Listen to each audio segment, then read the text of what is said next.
everybody that is here. It's just me, Pho, right now, obviously.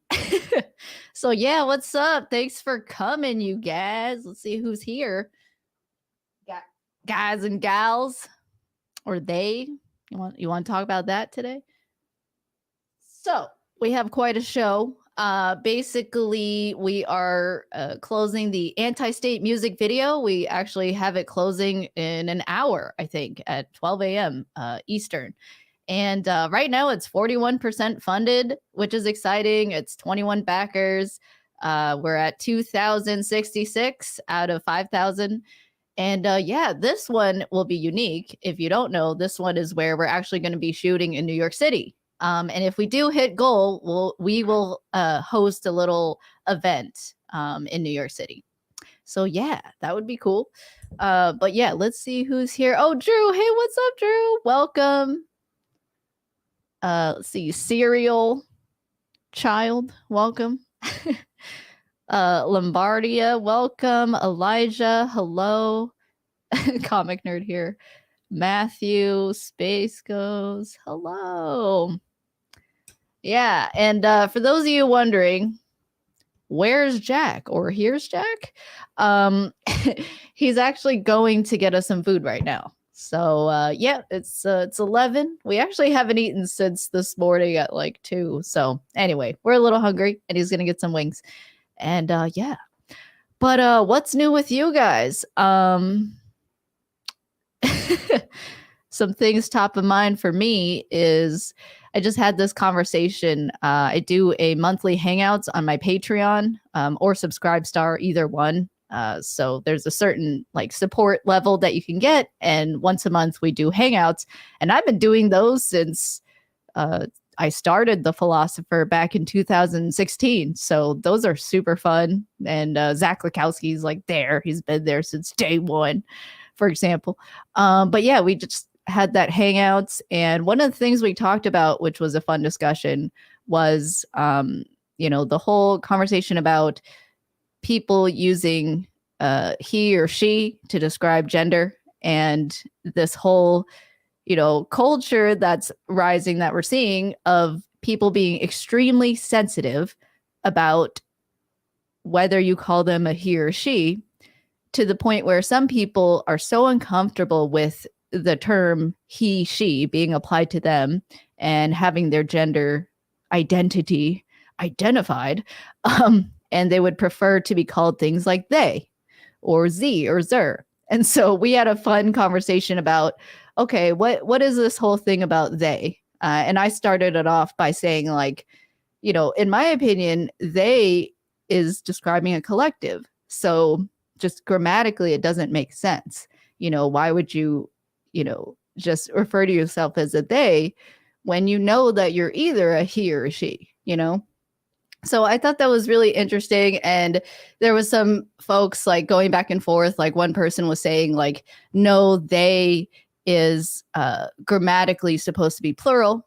And then another person said, well, in the past, like in the 1300s or whatever, people have written books where they use the word they or them to describe a single person. But if they just don't know their gender. But, ultimately for me, I think what's practical is the human being that you're talking to that's saying, hey, I want you to call me they, right? And ultimately, are they trying to use the violence of the state in order to get you to call them the right gender, right? Or are they trying to get the state to create laws that prohibit you from misgenderizing somebody, like in Canada? It's pretty great. I should actually look up the specific laws, but I've seen, in Canada, like people going to jail or being fined just for calling someone the wrong pronoun, basically just assuming wrongly, making a mistake. And, the same thing to do when someone calls, like if someone called me a he, like it was like you're a dude, or like, I mean, I've had people call me dude. If you come from the 80s or 90s, that's pretty common to just be like, hey, dude, what's up, man? Even though you're talking to a girl, or hey, guys, what's up? how I would respond is I probably wouldn't even say anything. I probably just would be like, whatever. And if, my other friends were there and they referred to me as she, I would expect any normal person to just like automatically change to referring to me as a she. Like I've also, for example, when I'm talking to people online, or if, at work, for example, if I meet somebody and it's the first time I'm being like introduced to them and it's like over email, I may not know their gender, right? Because I've never seen their face. They may not even have a picture. And I just have their name to go by. So yeah, sometimes I assume it's a girl when it's a dude or vice versa. And it's not a problem that the person's like, oh, hey, by the way, I'm a guy. Hey, I'm a girl, So that's usually how it's been handled. And that's how it's been my whole life until, the past like several years, there's all these, people advocating for creation of speech laws and infringements on freedom of speech just because some people feel like they're being attacked and now they're equating words with violence, which is not true. Words are not physical violence. They're completely different. So anyway, that's the one aspect, of course. And if you've been following for so long, you probably obviously know that that's my perspective when it comes to gender pronouns and, identifying somebody. I frankly couldn't care less. I believe in freedom of association. And if you want to call somebody they or Z, or if you want to be referred to that, we don't have to be friends. Or if I do want to be your friend, I'm probably going to be curious about why you're so resistant to letting people know whether you're a boy or a girl. And yeah, so that's one aspect, just the libertarian side. The other side to all this is the psychological aspect, which I find really interesting. Like when it comes to an individual and why they want to call themselves, but that's more like general. So why an individual would want to call themselves Z or Zer or they and refuse to acknowledge that they're a boy or girl. Frankly, I think my hypothesis or theory that most likely it's due to some sort of experience they had with their sex, like whether they're born a girl or a guy, they probably had some event that they were either traumatized by or just haven't processed. And then it becomes, okay, now it's a movement where, oh, if you say someone's a he and they're a she, you're so, you're like, you're whatever they say, like you misgendered, whatever. So anyway, I don't know what your guys' thoughts. See, I called you guys, even though I know some of you are girls. Hey, mercenary, what's up? Theo, what's up? But yeah, so that's what my thoughts there are. Very interesting. So anyway, that's kind of been on my mind lately. So yeah, that's a topic. We are Legion hippie, dude. Okay, Steve says confused on gender. Look at it. Okay, all right. Well, it's really not about gender confusion. I think for those people, it's like from most interviews I've seen, a lot of those people are like, yeah, I know I'm a girl. Yeah, I know I was born a boy or whatever. But they just don't want to be labeled as such, which I just find really interesting. Like they have this like perspective, or like psychologically, they're so uncomfortable with thinking that people are putting them in a box. But my perspective is people are going to think about you however they're going to think about you, right? So at the end of the day, if you can just like speak your truth, isn't that what matters? And if you can defend yourself, then why do you care if somebody knows what your gender is? So yeah.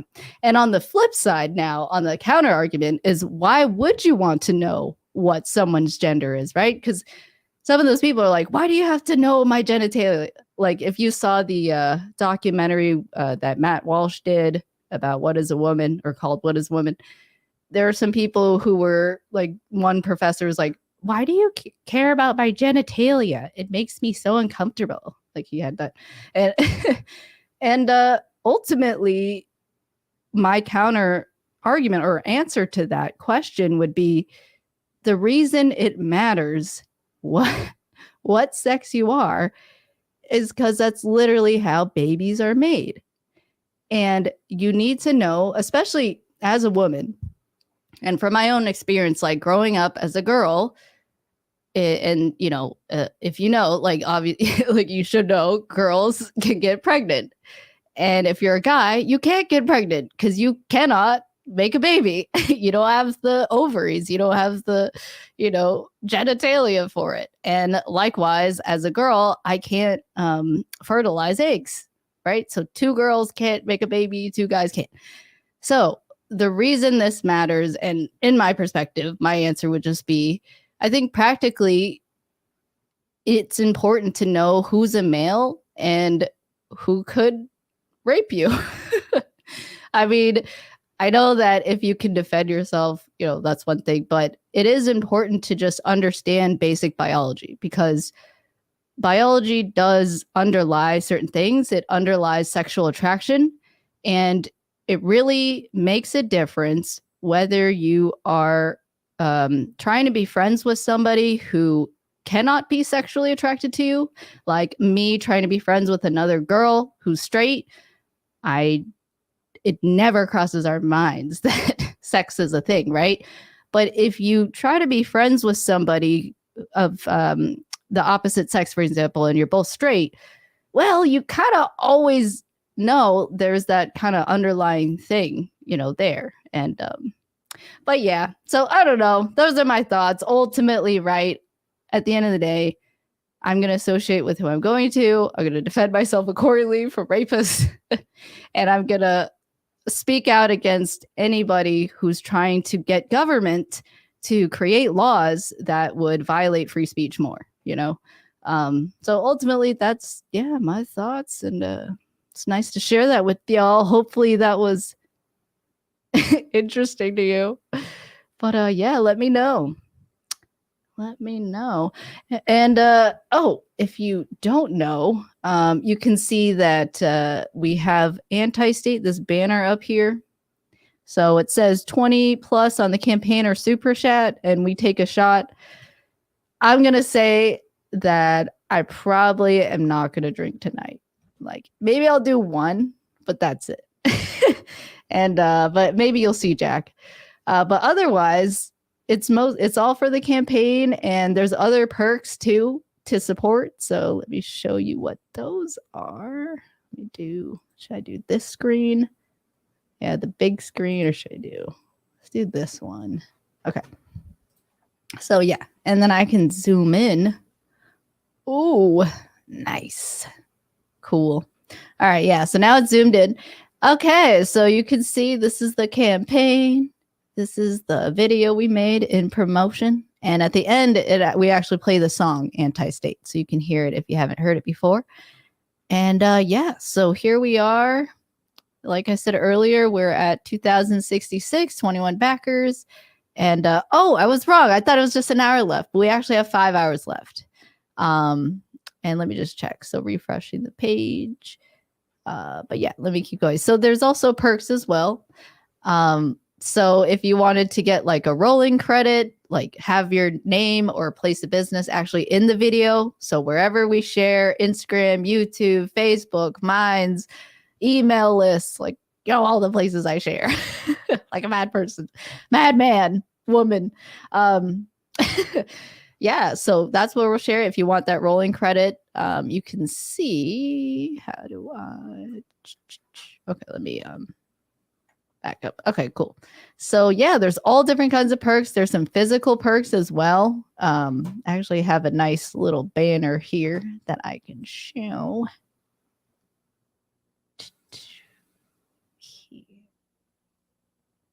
This one.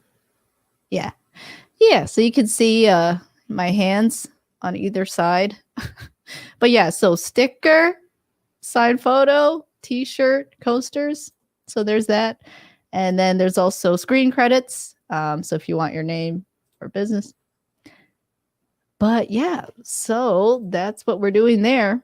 And that's what we're doing next. I'm really excited for that music video. And yeah. That's going to be great. I've actually never been to New York City.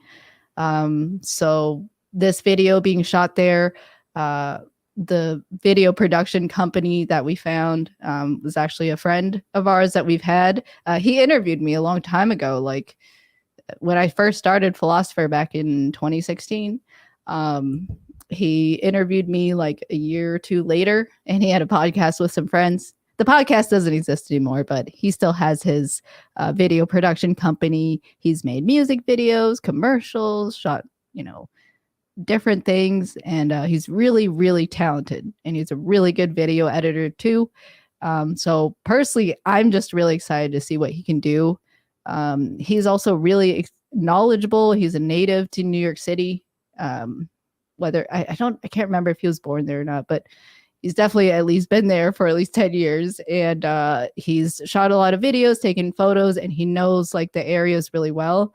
So it'll be cool to shoot it and bring a really different dynamic to the music videos we've done.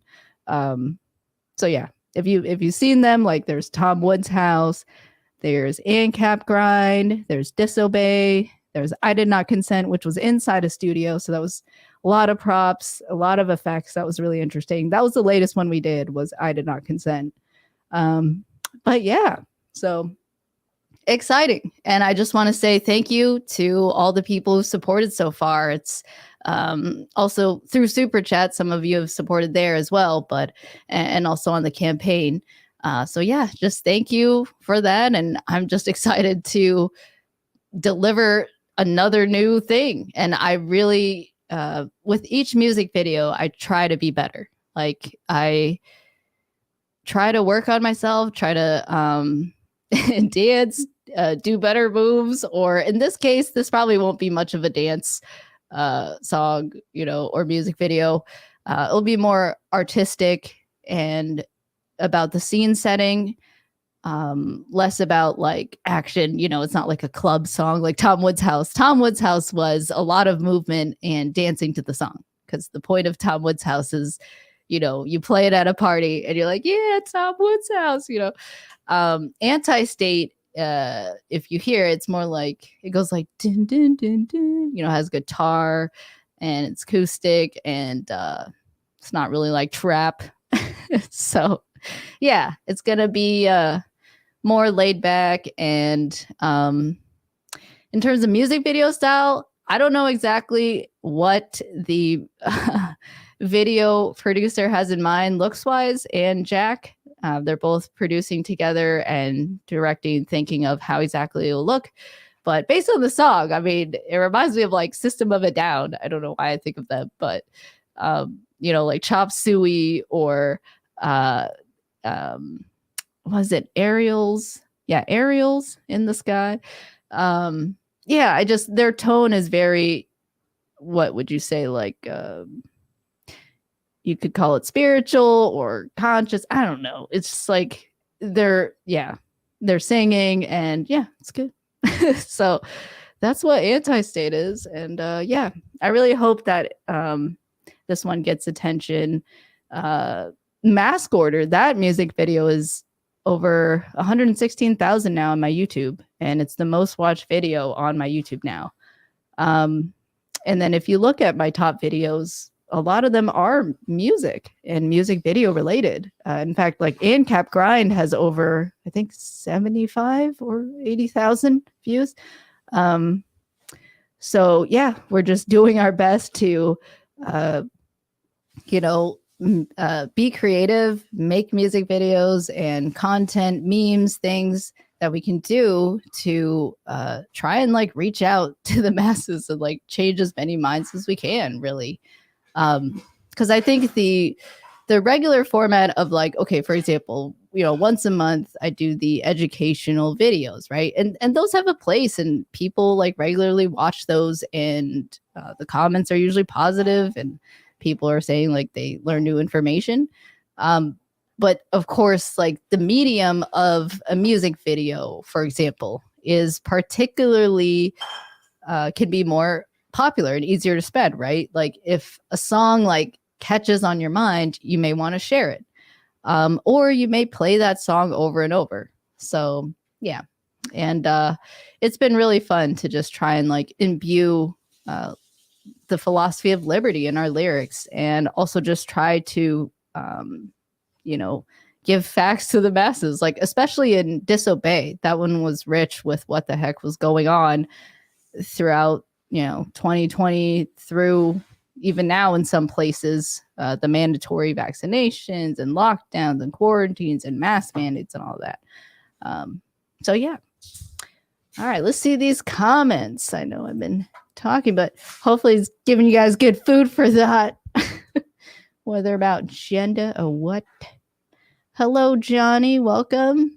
Anthony, hello. Tony, hello. Good to know you identify as a male. Hey, David. Oh, Jack's here. All right. So Jack is here. Got some wings. Oh, gosh. Look at this. Look at these wings from Wing House. Served with a side of Hooters. Okay. Hey, Final Lugia, fellow Florida man. I'm glad you made it. How'd you do? Any flooding? All right, I'll scoot over. Okay. Oh, did you get the spicy? Yeah. Nice. All righty. Oh, I noticed I just took down the banner. Oh, it's all good. I wasn't going to drink tonight. I shared that with everybody. I heard on the road. On the road? Oh, wait. That's yeah. Hello. Yeah, I was on the road and I had to, go through all the flooded roads, and it was crazy. There's all these downed trees. No, actually, the hurricane didn't hit us that bad, fortunately. No, we're really lucky, actually. Very lucky. The only thing I've seen is down branches around here, but the place that in Florida that got hit was really not lucky. They got hit directly as a Cat 4. So that's really sad. Yeah, some of those places are flooded and a lot of homes have been destroyed.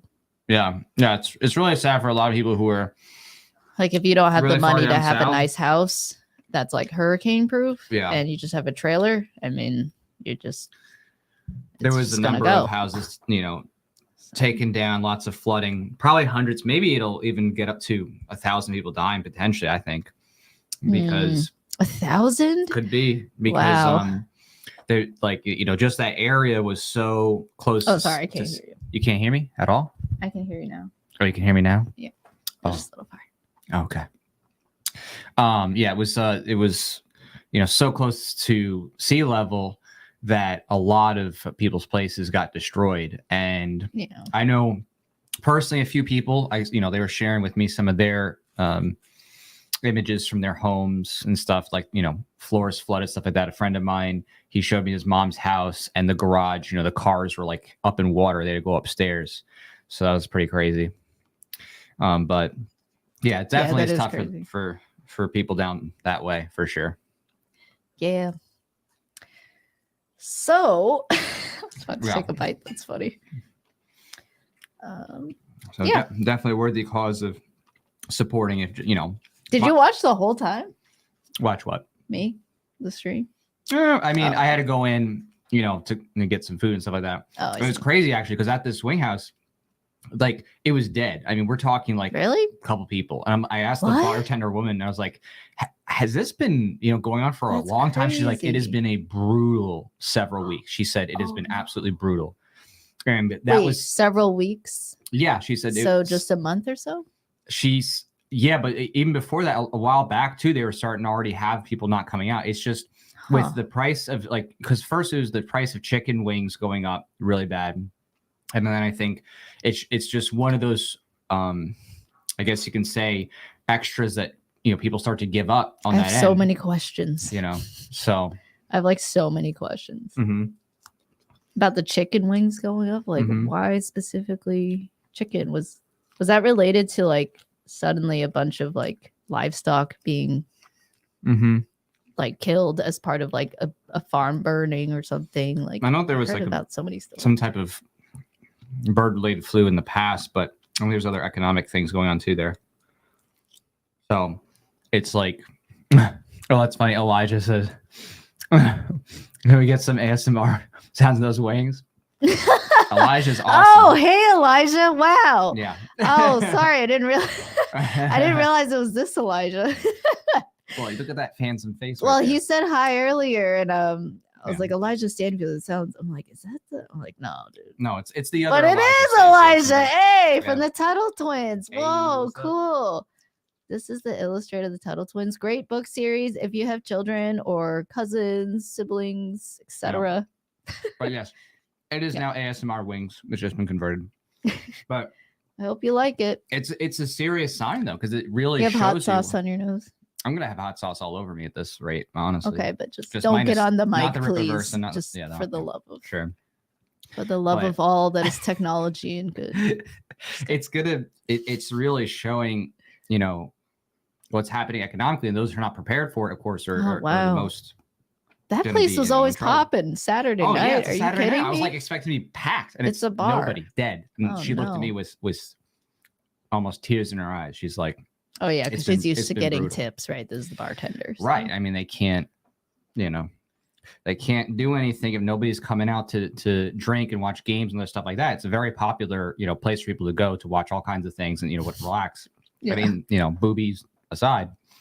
I'm never gonna eat the bugs, Elijah. He's like, eat Seabax. Is Stanfield German or something? No, I'm just kidding. Eat Maybe. Seabax. No, I'm good. But yeah. I just want to mean, say to people who say that and be like, you should eat the bugs. well, here. at this rate, they're gonna Eat the cockroaches in my house, Hooters and Wing please. House is gonna become like a cricket bar instead. So it's like, oh, what do you want? You want 10, 10 cricket, sticks or whatever instead of getting wings. They're gonna be like, okay, Yeah, and and then the I'll girls never dress up go in, like, there bug again. costumes. Oh gosh. But yeah, definitely. Gas being up affects it. Food plants, farms, like randomly being Right. burned down, and it's like unknown what the heck, like who burned it down, like what's going on. So I don't know. Yeah, just like who exploded that gas line, right? Oh, what's that called? That gas line? I forgot the exact name offhand because it's late. I'm tired, but hold on. yeah, it was a big one. It was a big gas I line. have it written down. It Oh, is looked it like a called the hurricane Nord where- Stream gas pipeline? Right, the Nord. Right, that's right. Nord Stream. Okay, and that's like apparently in NATO waters, in the middle of waters, like by those European countries or Yep. NATO countries. They are straight up trying to kill those people, right? I mean, they're literally Wow. like, That's "Oh, their don't turn your energy. heat on. It's Go die about to this be. winter." It's gonna be winter soon. What the heck? I mean, it's like out in the open now. They're like, well, if the shots It's don't so get them, concerning. It really is. we'll have them freeze to death this winter. Yeah, it's really crazy, man. concerning. It's crazy. Speaking of crazy and eating weird things, that Dahmer show, right? Oh God. I think that's a great. So you're gonna topic while switch eating from wings. like you don't want to finish the topic about the pipeline? Here, I can look up articles. Like, geez, Oh, that's honestly that's really There was a sad. lot That's of been top of my mind. pipelining And on the Dahmer show. yeah, was- we could talk about that, Are we but talking about it was all of top of mind for me that what's happening there. It's atrocious. I mean, this is literal crimes against humanity. Where are these people that are like, oh, I care? Where are these stupid politicians like, oh yeah, I really care about humanity and human rights? They talk about that. Well, they'll arm They're all for Ukrainians it. before they give people heat in their homes. That's for sure. Well, ultimately, a lot of these politicians are for it. They're like, yeah, fossil fuels bad. This is anyone who uses fossil fuels is now a demon. No, literally, they I deem know, it. right? That's what demonization does. They're like, Yeah. you're a demon if you use fossil fuels. So, like in California, right? Like people getting attacked. But yeah, it's literally infringement, and there's lots of protests breaking out in Mhm. Europe. It's not being covered by Mhm. CNN or even Fox News, which is supposed to be conservative-ish. So, No. but you know where you can find news about it? The Ron Paul Liberty Report. I tune into that every time I can to listen, check in on the good doctor, see how he's doing. Daniel McAdams is growing his hair out very long. I know. He's gonna have a mullet soon. He's about to star in our next music video. That's a Daniel good point. McAdams. Actually, Daniel, are you trying to keep growing that hair, Daniel. We need you. We're casting you. I just think you're just covered in hot sauce. Wow. Mm-hmm. I'm having a great time. It's didn't really get spicy hot though. sauce. It's the one below their highest heat. Their highest heat is it's brutal. It's like one of the hottest. It's brutal. Yeah, like Jeffrey Dahmer taking you on Sorry, a date. guys. No. Sorry, Elijah. Yeah. Right. Oh yeah, and someone was mentioning how in bye, California they're Sam. like stopping their, gas vehicle production, stuff like that. I mean, it's so obvious. They're literally trying to create the problem. So when everybody's out of usable technology, they're like, oh, see, you need us to save us again and make you poorer. Same thing every time. Right. So I gotta get out of California if you haven't. I'm reminded of Kamala Harris eating these wings. Oh, she ate wings? Because I saw that meme so far that's my association with wings. It's like all the memes. I think she had North Korean wings. That's her favorite. No, she was like at a food truck and she's like, this is so good. She goes right up to the camera and she's like, It was just funny. But funny. Yeah, okay, so that's the fight in Europe. I mean, dude, Europe has been, if you think about Europe since since I became politically active at least. 2 weeks ago. Last week. 2016. There's so much going on in Europe. Gun control, like disarmament, even knife control and fork control. What? And like forced putting of migrants, forced immigration of migrants, like after of course bombing their home countries and supporting wars there. Then you have like using taxpayer money to fund these people to come over. And even in some cases, like in Italy, of people being kicked out of their homes by their government to house migrants. I mean, Europe has just been, those people there. So, gosh, it's crazy being in the United States and thinking of the fight we have. We're like, we gotta taxation is theft. We gotta end the Fed, abolish the IRS. If you're in Europe, you don't need to be saying we need to be able to have handguns, TVs without licenses. We need to be able to have a knife without a license. Oh my gosh, like how far the tyranny has gone. It's like comparing North Korea to us in some ways. It's getting there. Like it's so Orwellian. It's just straight up Orwellian. China's that way, been like that.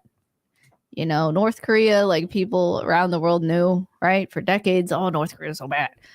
But why the heck is even like now Western governments that were, spoken about as the highlights of the West, democracy, whatever, they're falling. They're devolving into dictatorships, into authoritarianism too. So we got to just keep fighting for what you can, wherever you are. Like if you are in those places, like, at least we can connect it with each other through the internet. So with the internet. Yeah. But at the same time, it's ultimately a fight locally, right? You have to like, get to know your community where you live and understand like the politics in your region, what's going on and how to opt out or find freedom. So easier said than done, but yeah. So yep, I was just seeing that the campaign's about 4 hours left. Yeah, they end it in the middle of the, well, it's Pacific time. Oh, I see. That's why it ends 3 hours. It ends technically midnight, but on the other coast. Nice. Yeah. Yeah, so nice. Oh my gosh. It does get spicy though, so I'm like, yeah, I'm getting hot. But as you know, we are spice champions. We have done many spices. I'm not a spice champion right now because I had a lot of spice yesterday, and that's why I'm avoiding spice today. But yeah. See, someone else is having wings. Nice. Wonder if they're as spicy. Hey. Hello, Kevin. Kevin says first time tuning in. Well, welcome. Awesome. Yeah. Welcome to the show. Yeah. So far, we talked about different topics, gender identity, Hurricane, because that combines both mass murder. Oh, now you want to talk about Jeffrey Dahmer? Okay. And LGBTQ, because obviously Netflix, I thought they appropriately labeled that, as a LGBTQ movie. And then they took it away for no good reason. It absolutely was. That was a perfect one. They just didn't like that he liked to eat all the meat and not just, the bone. Just so you know, you have to be closer. I can't hear you, but oh, they can hear me. It's fine. No, that's how. It's just you can't hear your mic. I can't hear your mic. Your mic levels are different. I've tested this before. That you actually can hear much further than what you hear in your headphones. Oh, yeah. Cool. Yeah.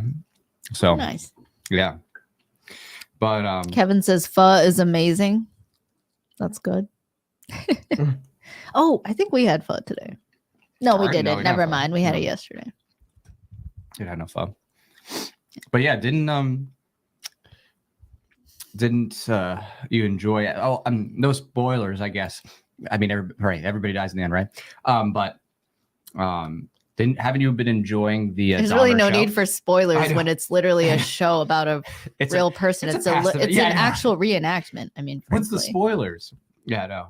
But I mean, I don't know. Maybe there is a spoiler because I haven't looked. I'm trying to just watch the show fresh, even though it is a tale as old as the 80s. I think it's gross that we're talking about what we're eating. I think it's delicious. I think it's like a flavor enhancer. I'm just imagining someone's eating wings. Maybe that's what Jeffrey Dahmer thought. He's like, I'm just eating wings right now while he's eating people's hearts. No, that's not. No, he's like, I'm eating people's hearts. Yeah. No, this is precisely what he thought. Oh, you'll stay with me forever. Mm-hmm. I mean, in some ways, it's true. Okay, cool. What do you want to talk about? So I thought it was interesting how you're so messy. You're so messy. They did a good job, at least from the episodes you've seen, which is I think 8 of them, showing how the childhood trauma he suffered specifically did affect him to the point of getting in that psychosis of wanting to actually kill people and keep them with him forever, per se. It was interesting how they showed that his alienation from both his mom and his dad basically left him feeling worthless. But then when his dad would be closest to him, right, it was when he was doing the dissection, and so he started to have that association that closeness with my dad, and this play with the animals thing, that's what I feel love. Yeah, definitely. Yeah, I think that was the association there was at least from what we saw. We haven't finished it. I think it's 10 episodes or something. We're at the 8th episode. But yeah, so we pretty much seen it. And I'm actually more curious about his actual interviews and if they described how he spoke about his childhood accurately or if they added stuff. I don't know. But based on the movie, they painted it as he was extremely neglected by both his mother and father. Mm-hmm. His whole childhood, he would watch his mother and father arguing regularly and in very violent ways, like his mom saying you never do anything, or his dad be like, you're always on drugs and strung out. And eventually his dad would regularly go on breaks and just be like, I'm just leaving. See you later. Don't worry, you're fine. And he had instances in his childhood too, where he talked about how he found, for example, his mother had OD'd, and he just found her laying there. So all these things, it creates a childhood where he was purely abandoned. And the first time he really connected with his father, at least according to the show, and again, that's why I wanted to look more into it because I was curious, was that he finally had a connection with his father, but it had to do with the grotesque dismembering of animals. I mean, it's animals, so it's different than humans. Obviously, like the standard is totally different. But his first association of his father actually like paying attention to him was when they were dismembering animals. So he was also gay. So it's like the only affection he really got from his life was not from his mother. His mother was pure alienation. Eventually she did abandon him and say like, oh, you doing that, dissection of the roadkill is disgusting and whatever. And just, totally deserting him. That is what I think the show is showing, that, his childhood created this really sick association with killing and dismembering people. And also because he had so often people abandoning him, he had an immense fear of abandonment, which, at least as the show portrays, often he would kill when he perceived he was being abandoned by whoever person he picked up, at the bar. So it's just a reminder to be a peaceful parent, and that it's just a reminder that literally the worst thing you can give someone if you're their parent is an abusive childhood, is to abandon them, because you set them up for life with trauma, and now they're stuck, dealing with habits. And most people, in my opinion, that's why they become statist or authoritarian. They never figure out and process their trauma, and they continue the cycle of violence. They continue being physically or psychologically violent. Oh my gosh! Oh, we have. I see Jack just refreshed the page. You can actually show if you want. But anyway, yeah. So with Dahmer, that's the lesson for me. It is a really good show. I had 8.6 or something IMDb. The acting is really good. the one actor is definitely typecasted to be a psychopath. Yeah, he's great. I've never seen any other movie where he's not a psycho killer. Well, anyway, I guess he plays a good one. But he's also he has a good range of showing emotion and stuff. But whatever, sociopath. But yeah, I thought it was a really good movie at just portraying,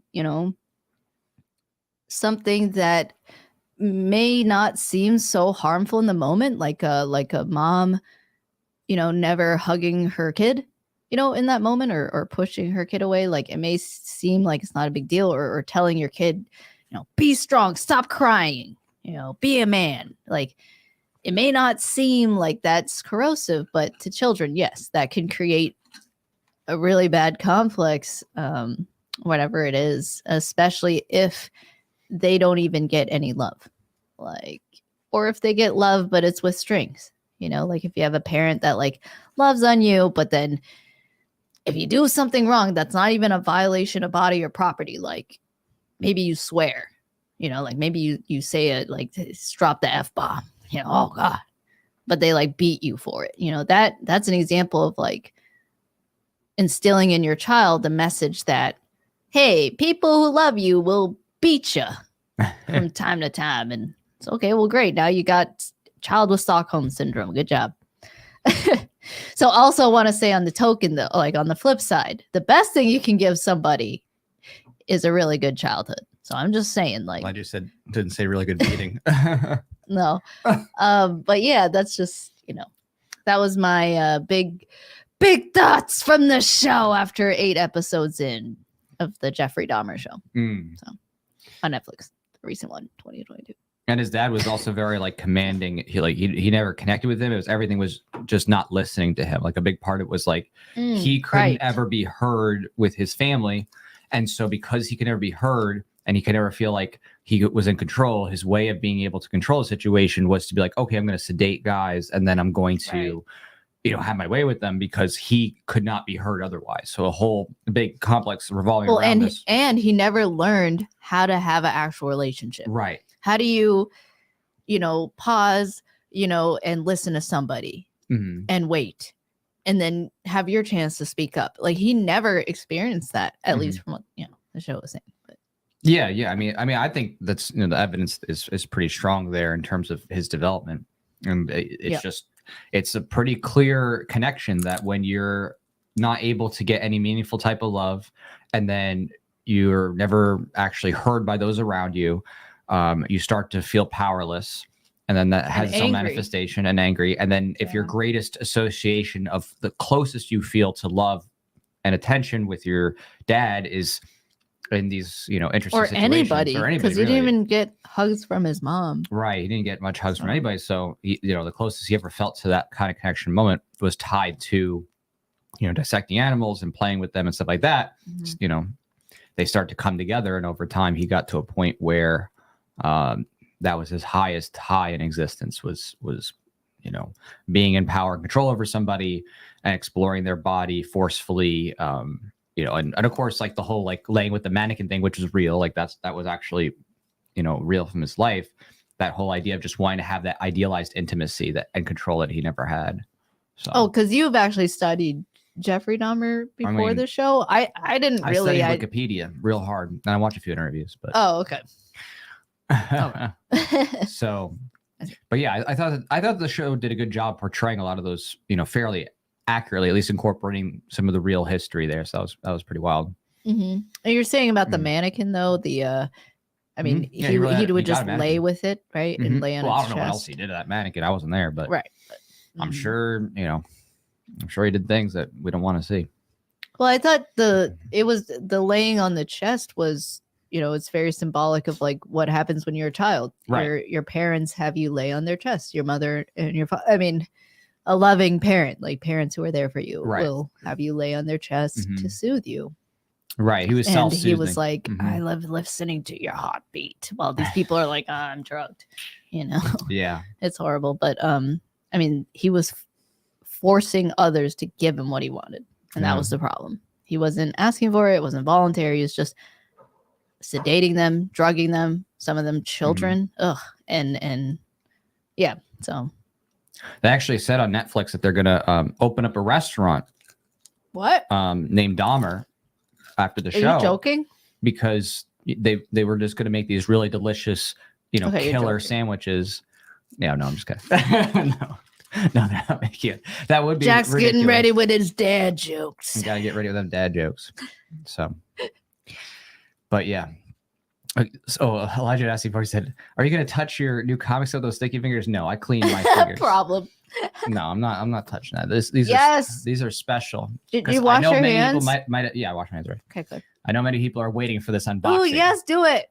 So do it while I eat. Do it while you eat? Yeah. Okay, I'll do it while you eat. Unbox. Thanks, Elijah. So for those of you who have been patiently waiting through, so patient, we're gonna do the all unboxing. Of our fun. We're gonna unbox this the Rippaverse stuff. So I'm eating wings, I had gotten a few things from the campaign. I actually sat on the campaign. So cool, Doku Man's archive. Yeah. Wow, that looks so legit. We are gonna show off this stuff. Dang, that's awesome. I July. Sat at the computer, basically that morning waiting for the clock to turn. And I tried to get it right off the cuff, but then the system froze out because obviously there's so many people. So I thought I was going to be like number 3 in the orders. And then it's like, and I had to refresh. And by the time it got through again, it's somewhere around, the 50th arena, you could say. Does the number matter? Like being 50th versus third? It was first come, first serve on shipment. And that's the other thing too, is that I gotten this and then I was supposed to get it, one of the first people. And then with the hurricane stuff, that pushed back my shipment. So delayed shipping. So great. Everybody else is getting theirs, even though I waited patiently to be one of the first. But it's okay. Yeah. It's okay. So this may involve I'm just glad we survived the hurricane. Yeah, I'm glad we survived the hurricane. So that was a big deal. But so we are going to go through the stuff here. So if you've been waiting for this, we're going to show it off while we're doing this. So I am opening this for the first time. So this is virgin. Let me see here. I don't know if I could show. Oh, there we go. There you go. Nice and close. So. Wow. Ooh. Read the sides. Yeah. You should read all the sides. Why are you looking at the bottom of this box? The secret intel is inside. So that's really. I love it. Yeah, that's really great. Return now or be annihilated. Yeah. Really fun stuff, man. That's awesome. Well, because frankly, isn't this family kid friendly, like a 14 or 15-year-old? I have no idea whether it's kid friendly or not. I have not. He read didn't the advertise it as that. Again, Okay. this is truly unboxing. I have not read the comic, so I know nothing about what's inside of it. This is actually the unboxing, so we're doing it. Okay, well, either way, it's cool. All right. At least for a 19-year-old. Yeah. All right, so let's go ahead and do this. Feels like a pizza box, like a mini pizza. Yeah, it looks like a pizza box. Actually, it is, right? Like a pizza. Whoa. Whoa. There we go. You did not heed the warnings. Yeah, your fate is now sealed. Oh, really great design. Man. That's cool. Wow. So let's see. Is that a variant cover or is that a art print? These are special limited edition art cards that were only for this campaign, as he said. Okay. So I wanted to get things that were going to be rare that you couldn't get more of. That's always my deals. I like to get the stuff that's a little bit rare. So I wanted to get these, and they said they were big. They are pretty big cards. I'm not gonna lie. They do them big in Texas. So I'm pulling this out here. I'm gonna pull this gently out. Last thing I need is like to destroy something, right? That I just got. I'm just gonna push this back. It is secured very well. That was good. So cool. Okay, so it just kind of tucks in like that. Yeah. Oh, this is the first time I've seen this character, so that'll be interesting. Oh wow. And then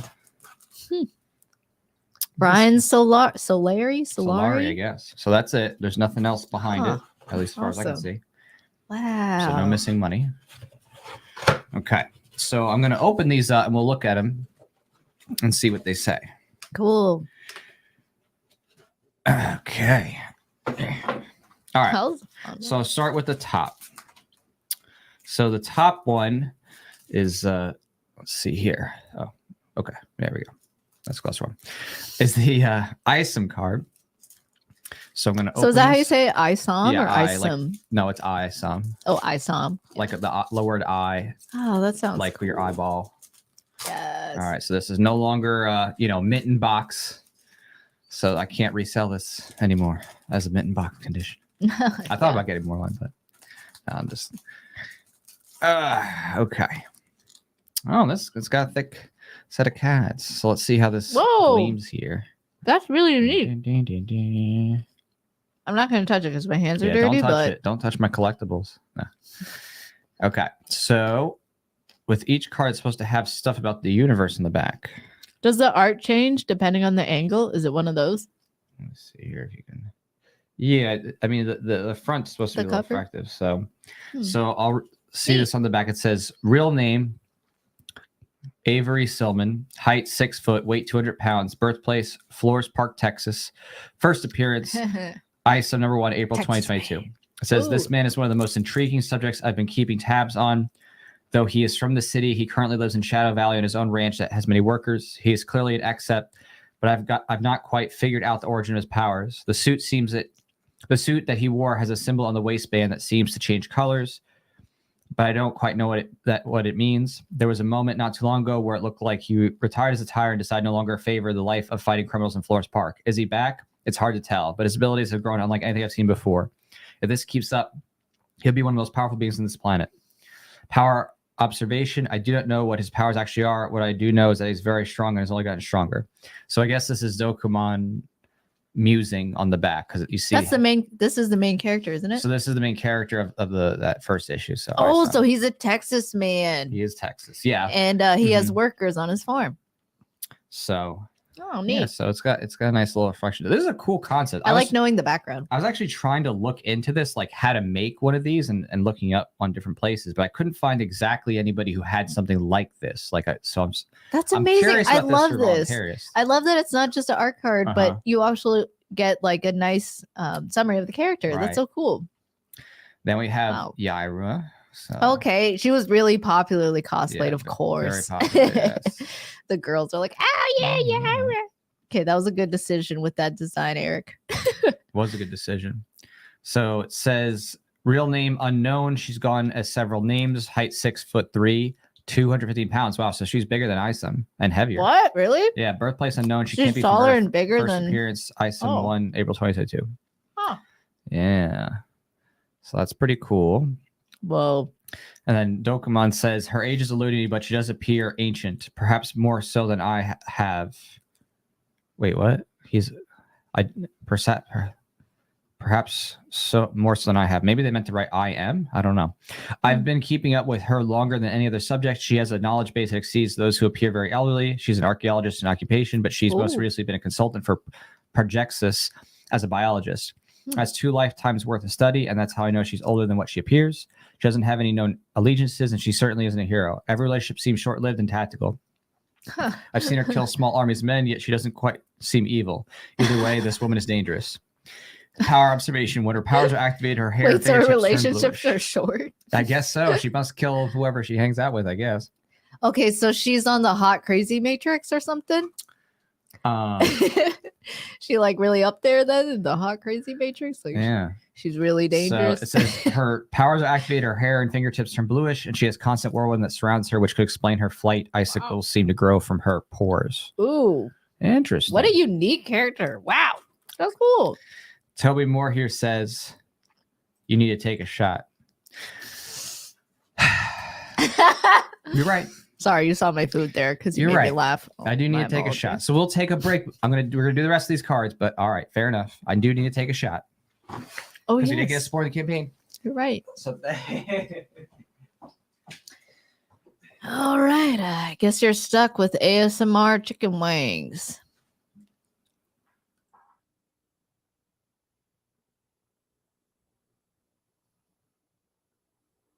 I will say these wings are delicious. So you're going to stay a little bit right because you can't do the shots right now. Yeah, I can't do shots. I had too much spice yesterday. I made my throat a little sore. Actually, I also had a shot of Dawn. You did have a shot, yeah. So I already had a shot yesterday. Yeah, you're. But thank you so much for the support. So I'm looking at the wrong camera. Wow. Cheers. Oh wait, cheers. There we go. Cheers, bottoms up. Oh, every time I drink that. Toby says you and Jack are funny. Yes, I've been trying to make you laugh, Toby. Wow. Good. Glad I made you laugh. Someone's like ASMR chicken wings. Ooh, okay. That was spicy. All right. Well, now I'm going to get a little bit more slippy slappy. Do you know people have careers where they just make ASMR videos? Yeah. Am I in the wrong trade, guys? You are. No more philosophy. No more. Just that's kidding. Half a shot. I should do taxation is theft ASMR. If we keep getting support, I'm gonna be dead. So I gotta pace myself. Okay. Shots of what? That was the Dawn. That was just wrong camera. There you go. That was this. That was a Dawn. So all right. Dawn. I love the Star Wars wipe. Okay. All right. Thank you so much. All right. Now it's going to start getting loose. All right. So here is the next card. Thank you, Toby. Oh, there we go. Santwan. Ooh. That's the name? Santwan? Santwan. Oh, Santwan. So real name is Santwan. So Santwan goes by Santwan. Height is 6'7". They got some big people. Weight at least 500 pounds. Okay, this guy's huge. Wow. Birthplace unknown, but lives in Flores Park, Texas. First appearance, ISOM #1, April 2022. Afeared except for hire, Santwan is one of the strongest men this planet has to offer. He'll do good or bad as long as he gets paid. He's currently working for Darren Fontano, which has to be fairly lucrative for him. His gold teeth have become somewhat iconic by those who recognize him. I'm not sure when his teeth became so expensive, but in this way since I first took interest in him as a subject. Santwan's confidence is unreal, and he's never been in a fight that he didn't think he could win. And he's gone up against beings that aren't from Earth. Is he truly driven by the money, or is that a facade or something else? Power observation. To my knowledge, his power is brute strength. One of the greatest feats I've witnessed from him is dragging an operable tank that belonged to the Texas military. Whoa. Okay, so there you go. So he's like a big, strong man. So we've already learned that, at least from this, that definitely characters are from not, from outer space, maybe, or not Earth. So that is true. Oh. So that was still a kind of a mystery as to whether these characters are all from Earth or not. And okay, so a couple of them are. Right, that some are and that some are not. Oh. Ooh. Cool. So now you get a sense of the universe. It's not just like what we know now of the current world and that there's just humans. Yeah. On Earth. So this is Darren Fontano. So this is one of the characters that was mentioned before this. So it says 6 foot, 190 pounds, Flores Park, Texas. I don't generally like to keep up with people that aren't special in terms of their abilities. Okay, so he's not special. But Darren Fontano isn't a person of interest. Is a person of interest because the power he has isn't related to his physicality. He's one of the richest men in Texas, and he's certainly one of the most respected men in Flores Park. Club Merc is one of the many he looks smooth. Can you can you please like zoom in on? Look at this. Like turn around. This character is cool. He has like light blue eyes. Does he? Oh yeah. Is it?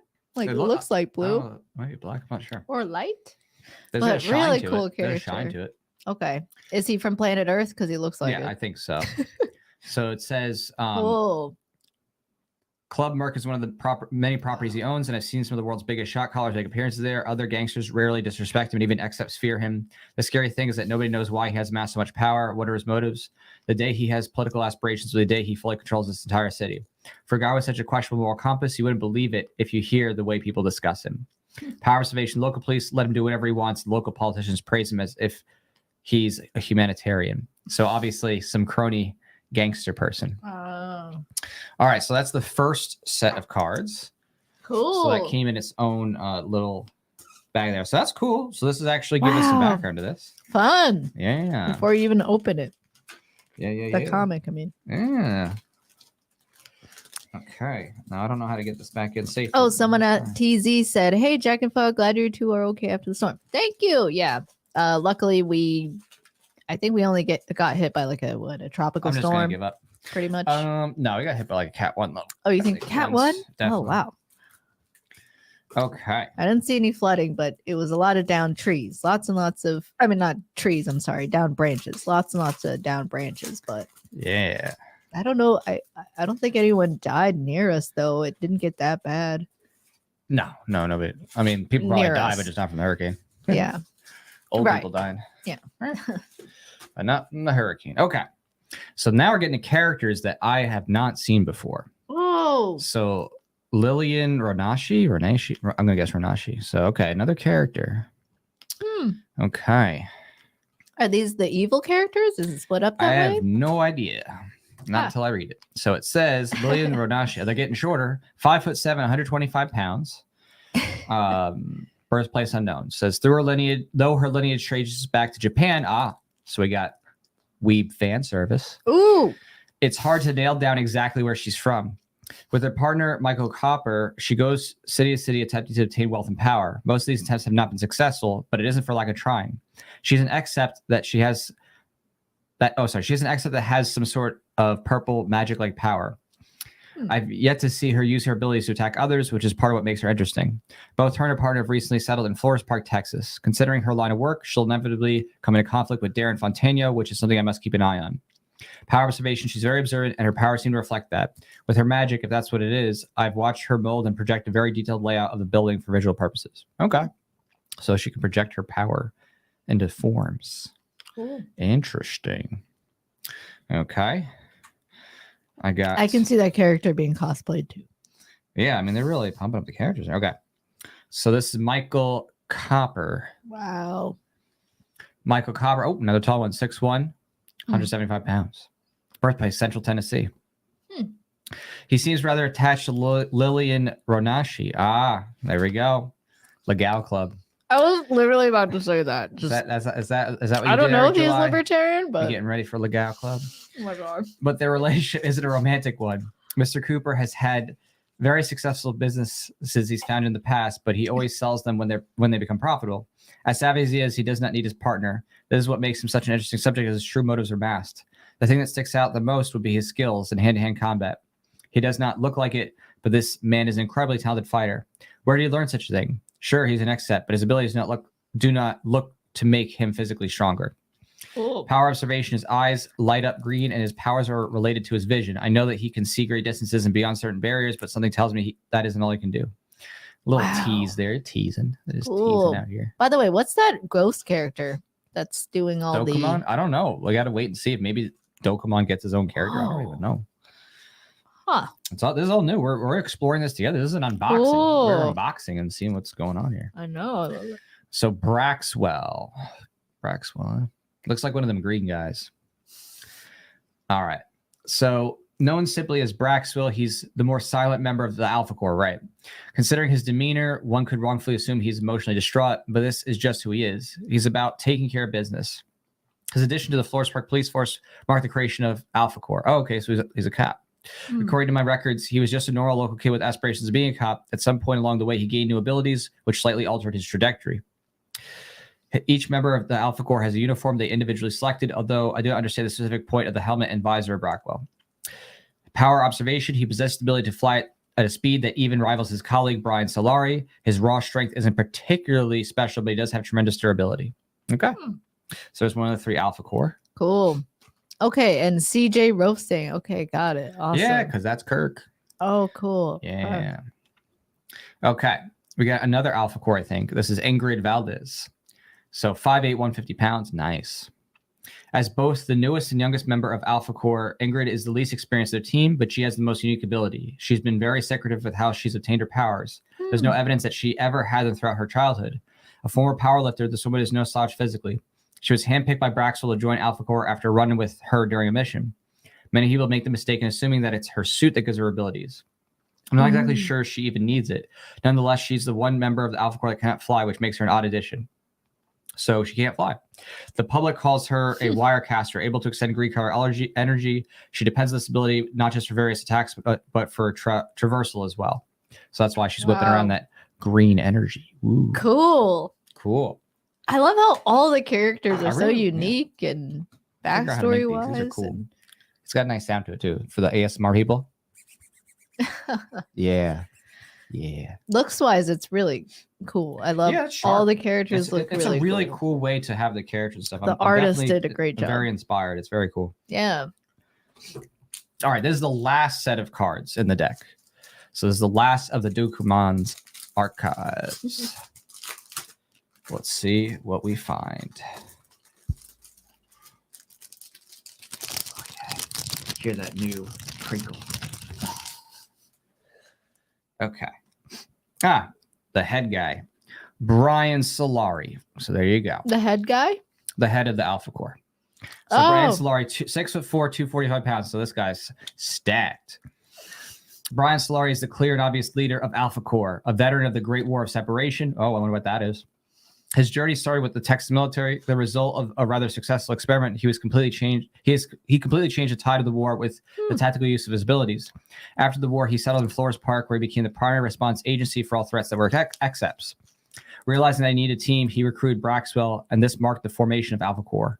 One of the most powerful beings in the region, he has successfully fought off both human and alien threats. So another nod to the alien part. Oh, silly point, he's a Texas legend that is loved by just about everybody.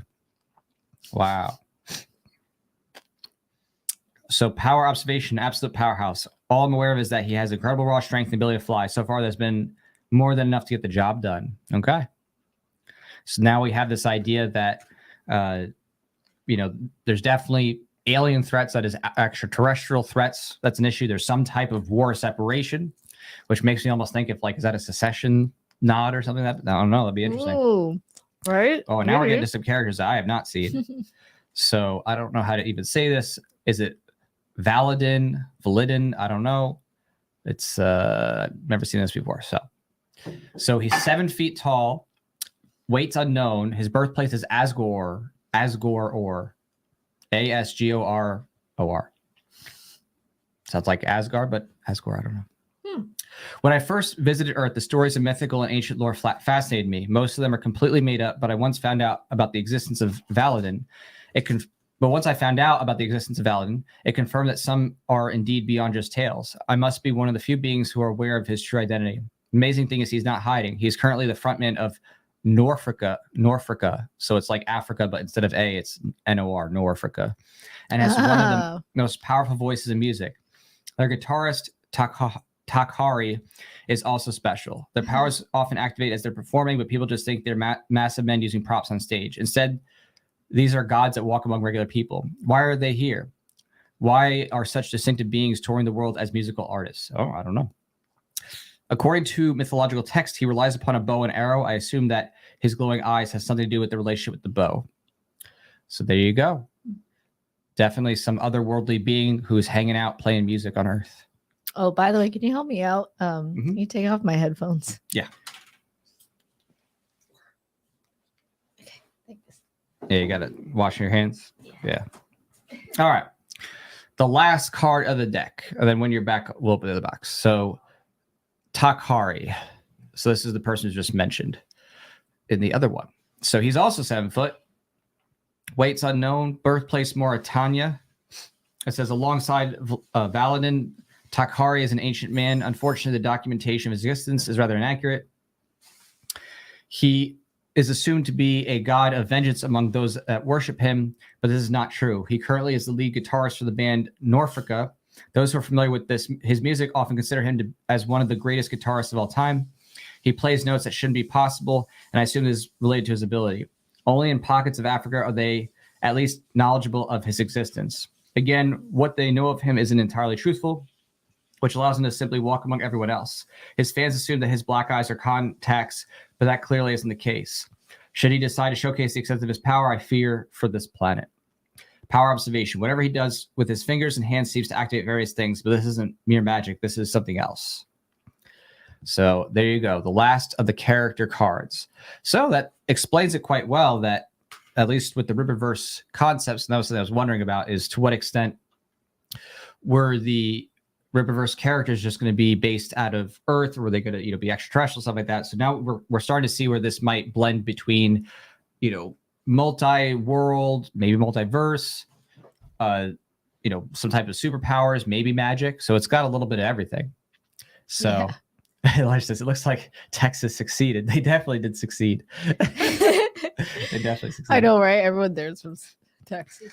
So I mean, and I talked about this in another video going over the connections with Eric July in his own life. And there's a lot of rope into this because obviously Eric is from Texas, and a lot of the stagings in Texas. I just want to know if he knows music, some like gangsta dude right? Like that. That's like a mafioso. Right. He was formerly in like gang stuff. And that guy was like a street dude. There's a lot of crossover in this story with Eric July's life. And I went over that in another video on my channel. So cool. Yeah. So now I don't even know. I'm just gonna set these to the side just to make sure they. I can't get them back in these. I've never been good at getting things back into tiny plastic bags. It's always been tough for me. Wow, this is so cool. Actually, if you turn it, it looks 3D. So it actually looks like it's popping out. It might be a little hard to see, but it's in person. It's a lot more dynamic. Dynamic. Yeah, it looks like layered. So that's really cool. Okay, yeah, it's harder to see, but nice. And before we get to opening this second part to the perks that I got, I do have to go ahead and take another shot because we just got another support on the campaign. Oh my gosh, okay, cool. We just got another support. Yeah. Awesome. All right, I put this back. Oh, nice. And it actually just sits nicely back in the box like this. So that's really cool. That's a really cool box design. You can tuck it in. That's brilliant. That was a great idea. So you can just tuck it in like that and close your little pizza box. Yeah, close your Rippaverse pizza box. Rippaverse pizza box. Ooh, and it says Doku Man's Arc. Oh, this thing is so cool, dude. Wow. Good job, Eric. Yeah. So cool. Good job. Really good job. Really admire what you've done. So awesome. Yeah, super cool. Very inspiring. That's what I love. I love learning from people who are successful. That's always, I love looking at success and trying to see, what do they do well? What can I learn from? What can I do better? So especially seeing him do this creative is awesome. Works, because it's harder to, it's one thing to be like, I'm really good at programming and it's like pure technical knowledge and just like work output. It's another thing that's unique when it comes to like creative stuff, because that can be so subjective. Right. So it's like if you can like do something creative, artsy, whatever, music that gets a lot of people to like it. It's like, I mean, it depends on what you're appealing to and all that. But But Yeah. no, Yeah, no, that's absolutely. pretty cool. No. And just the whole process, like the offerings, like the different types of perks Yeah. offered, His character development, website, everything. Yeah, it's been a lot of fun. So yeah. cheers to that. And cheers to whoever just supported 24th backer on the campaign. Wow. Thank you so much. Yeah, cheers. Cheers to you. I'll just pretend I'm taking a shot and pretend I'm getting really red. Yeah. And it is sharp. Pretend that I'm starting to feel a lot of deep emotions. Oh, wow. Okay. All right. Now strong, huh? it is always a kick. Oh, can I unbox this? Yeah, one? you should unbox this. So you're gonna unbox the rest of what I got. That's okay. I got it. Well, I mean, it's not the rest because technically I did order a hat, but the hat came out later. I don't need the scissors. Oh, okay. Please stop pointing it at me. You ever know about like pointy stuff control? Yeah, you ever learn that? Never point at something you don't want to destroy. I learned. All right, let's see what it is.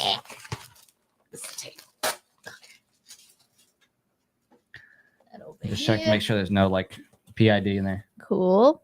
Like that. Okay. Okay, cool. All right, show it up. All right, this opens really cool. Just boom. Pristine. Okay. Yeah. So now you have how many? 1, 2. Right. So okay. So this is the first thing that you get is the official and original concept art of Rippaverse Comics. Right. And you can see that Eric July is the narrator. He does narration. Marcos Rios, concept artist, and another Eric Weathers is the letterer. Cool. Yeah. Awesome. And this was one that I knew like right off the bat because I wasn't sure what items were going to be the most rare, but that one definitely had a limit from the get-go. The concept art? Yeah, concept was 2,000. Oh, okay, I got it. Like I was like immediately, what is the stuff that's gonna be hard to get? And I got that right. Do you want to open that first? Or you want to show the other comic? Yeah, well, you could just we could just show it. Maybe we'll start with the other comic. It also comes with the very first issue, right? Or so it's not that it comes with. I just got the bundle. So this is the first issue of ISOM. This is the first cover A. So I just want to get the cover that like had the highest level art on it in terms of just like the original art and everything else going on. So 96 pages and 96 pages for one issue. Well, yeah, I mean it's not. I mean it's an issue, but it's not a traditional comic book issue. Oh, this is more like a special volume. Bound book. And actually it's really funny because some people online were saying there's like this hater of Eric July saying like, oh, why is there like a white line or something, and like it's just literally the crease where the binding is. It's like, yeah, dude, that's literally with square bound comics, you have a crease for the spine. Yeah, duh. So they're trying to say, oh, this was like an imperfection or something. Like nope, that's normal. No, you actually need a crease in order to open the pages. Right. People are ridiculous. So, wow. Oh, this is awesome. Look at that. Yeah. Wow. There you go. Okay, this is different. So Eric July, Cliff Richards, and Gabe L-Teeb. Yeah. Yeah, you got here's you can see it's really rich with detail. You see some of those characters we just had the card for. Awesome. Yeah, and then this is the back cover. Right. And I think that's Igor's work there. Oh, okay. This is Igor. So Igor had the back cover, it looks like. And I know because Igor also has worked on Voluntarius. So he did some stuff for me. And he's actually the artist. Wow. He's the artist on my book cover as well. So yes. The person who did my book cover for my Libertarian Voluntarism book is the person who did the back cover there for Rippaverse. And he's done a few pieces for me, but now he's full-time with Rippaverse, so he's good for him. He's doing awesome, but now he's cool on that Rippaverse train. So that's great. Yeah, but I'm glad I got him before. I'm sure he's happier. I'm like, yes. I'm sure Igor's happy you, Igor. to be an artist for Eric July as opposed to like Marvel, DC. You know, absolutely, like, of course. Knowing that you're not like creating status propaganda. Okay, right. Cool. So there's that. All right, let's go through the. Hold on, I'm gonna go ahead and I just want to take a look at the inside here. Oh, okay. Because I just want to show off the artwork. Wow, that's really pretty. Cool that it like opens up with kind of some scene setting. Yeah. I won't spoil like the whole thing here. I'll go through just like kind of the opening pages so that you got a little title page and stuff like that. Amazing. And then right off the bat, getting into the artwork and stuff. So I'm gonna read this later. I haven't read it yet. This is all virgin. My eyes are virgin to this. So, Oh, and look at this in the back. They even put a backwards band. Hey, that's awesome. That's hilarious. That's great. It says backwards will be back. That's awesome. So they did a comic thing of the band. That's super cool. I love it. So yeah, everything is looks great. I mean, this is high quality paper here. It's it's thick. It's got a gloss to it. So this is definitely well made. This is a very well made book. Very impressed. And very inspiring too, because my Voluntarius, the trade paperback that I'm working on right now, is going to be double this thickness, so it's going to look exciting. It's going to look more like this. Yeah, that's really. I'm really excited to see. Yeah. Oh, want me to help put it back? Because that's better. Okay. Oh, and thank you, Dragon Man. Dragon Man says just made a contribution on Indigo. Indigo. Yeah. So I got to do awesome. I got to do a shot for him. Jack is doing all the shots because I'm on shot responsibility. I could just have one, but that's it. But I'm good. Yeah, you need to recover. Need it. It's fine. All right. So cheers, Dragon Man Sassoon or Sassin or I don't know. Sassin? Yes, Dragon Man Sassin. I like that. Cheers. Cheers. Woo. Okay. Wow. Okay. 3 shots deep. All right. Thanks, everybody. That is strong. Cool. So we're now we went from 21 to 25 backers. That's 4 people during the stream. Awesome. Thanks, everybody. Wait, it was really 4 people? Wow.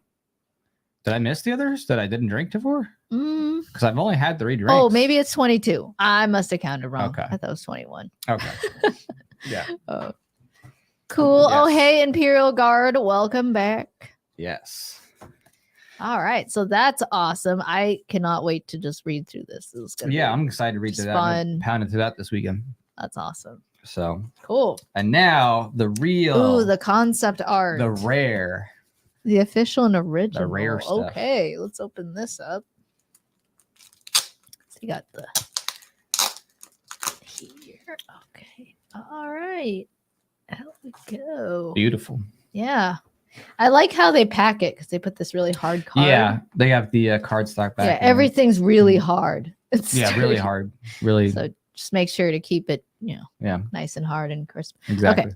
So, all right. First one. Oh, okay. Avery Silman. Oh, that's cool. AKA I show it up straight to the camera so I can see. Oh, okay. So this is Avery Silman. Yeah. Okay, so it's showing like some of that early sketch work, I guess, for them, like the character development. So that's cool. Oh, and there's even colors, like a color palette at the bottom. Oh, actually, each one has a color palette. There's a color palette in the middle. Oh, right. Wow. That's really cool. Okay, so so Isom is the main character. Ah. Yeah. Okay. Cool. Oh, wow. Oh, okay. And then you have Altona Silman and Yaira. So Yaira has her own different character sheets and colors. That's really cool. Wow. Yeah. Awesome. So I like how they show the process and they show like kind of like the base sketches and just some of the color tone stuff they're using. Yeah. So I wonder if that was their character sheet development and they just, incorporated it and put it into, this kind of art concept book. He really found a really serious artists and talented artists and brought them all together. Mm-hmm. Wow. Okay. This literally looks like made by Jim Bob. Like, doesn't it? Anyone know who that is? Samford Williard. Okay. It's got or Lumbertarian, but red.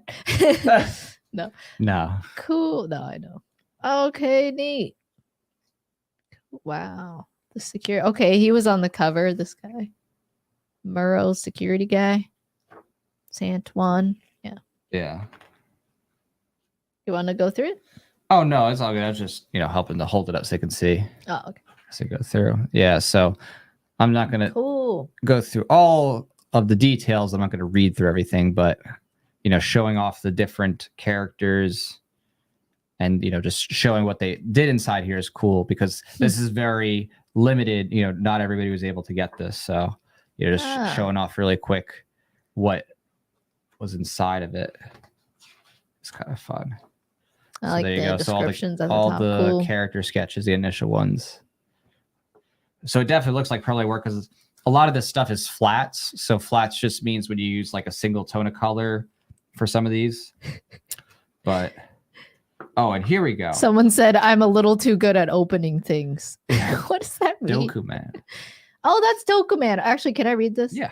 Okay, I just want to read Dokuman because he's the one who's like mentioned in the cards. So Dokuman's archives, right? This thing. Right. What is that? Okay, so this thing is it says, I had aspirations to do trading cards with their first release, and this was understood very early on in the development process. With that being said, I didn't want to do basic trading cards that were based on some of the characters we introduced. Giving them a lore was my way to tie the actual cards into the universe. So I created Dokuman, and the trading cards you collect are his. The fun part will be when you see him in the books. You'll learn why he has the cards in the first place and why he's keeping up with people in our universe. Oh, so that's a mystery. Like he's a character later.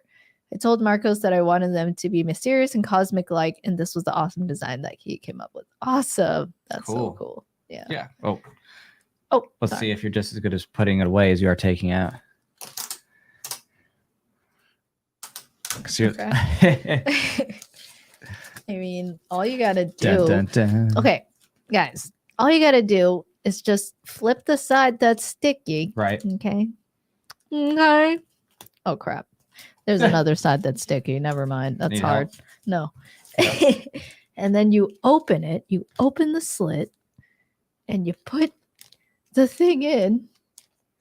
And then you slide it. And then you let it go down. Woo! There you go. Just like that. Well, awesome. Well, now we can show off. So now we have all three of these premiere items that I was looking to get, which basically, were the things that, is the core to the series. Obviously, the first issue, the rare archive trading cards, because that gives you character information. And of course, the concept book that talks about all the characters. So Dokuman's archives. And then, my hat will come in, I guess, whenever. I don't care. But oh, you got a hat? I got a hat too, but the hat was a bonus item that didn't come out till later. Oh, okay, neat. So yeah, awesome. So super cool. Congrats to Eric July on doing this. Super congratulations and inspired. It's really amazing to see, and it's really changing the game out there. I'm so stoked. Like so many more people are now like really thinking about working outside the mainstream space, and it's inspiring a lot of people to want to support independent projects. Yeah, and to right. Yeah, and to really he really got the wean word themselves off of the other stuff that's gotten woke to absurdity. So right. Cool. Yeah, very cool. Yeah, awesome. Yeah, the cards came in that box. Yeah, they came in the in that very beautifully designed. Whoever did this was a brilliant, beautiful packaging designer who did this. I love it. Yeah. Yeah, incredible. Oh, do you I still know want if to he figure had out a where company? to get those. I've been trying to find it. I've been trying to figure out who makes those kinds of card prints. I haven't been able to find it. I mean, I know the terminology for what it is. Yeah. The card material, but I haven't seen someone who makes like it in that way. Yeah. Do you want me to put these back in the sleeves too? Nah, that's fine. It's fine. Okay. But I definitely would be curious potentially to make cards, something like that with Voluntari's character at some point. But neat. Yeah, that's awesome. But we'll see. I got other stuff I want to do too. Cool. Like an animation. That's more of what I'd rather have for the next segment. Yeah, is to do an animated teaser. That'd be cool. So awesome. Yeah. Well, thanks everybody for hanging with us and and doing the Ripperverse unboxing too. That was cool. Yeah, this was cool. Yeah, long time in the making too. Long time. And it seems like you mean that Eric's been writing the story, or like he wanted to always make his own comic book series, but he he's just working on it for like 4 years to get to that point. Yeah. So, and then as far as good the campaign things take goes, time usually. We have 3 hours left, so technically it goes till 3 a.m. Eastern. Oh, okay. It's midnight 12. Pacific. Oh, so okay. I would say one of the big things that's left too, or the two things I definitely like promoting a lot, are the roll credit, no physical perks. So if you just want to get your name, and you don't want to give your address or anything, just Right. This one's more for you. And just, you know, if you want to save money on just like shipping, other stuff like that, you're like, and you just want credit, that's a cool one. And then the other one that's still big and hasn't been claimed is the executive producer opening credit. We still have one. So we do have our executive producer. So this is the intro, right? The rolling credits is at the end. So that's the one that get your name on one screen with everybody. Right. But executive is you get the full screen, you know, whatever. Well, you get the overlay. You're overlaid on the actual video. Or you're overlaid, but it's just you. Right. And so you're shown as you're the executive producer for the Anti-State music video. Right, so if you want that spot, it is there. It's open. Right. So super cool. But seriously, thank you. I really appreciate everybody joining us for this and supporting us. So we're excited to do this and, you know, make this music video happen. So it's gonna be cool. Yeah. And it was fun doing the stream by myself just for a little bit there. Yeah. Hopefully it was fun and didn't ramble too long. Yeah. About gender identity. What's going on? Okay. All right. But thanks everybody for supporting and everyone who hung out here. Yes, stay dangerous, stay free, disobey how you can, you know. Yeah. And hope to see you later. All right. Take care, everybody. All right. Take care. Bye.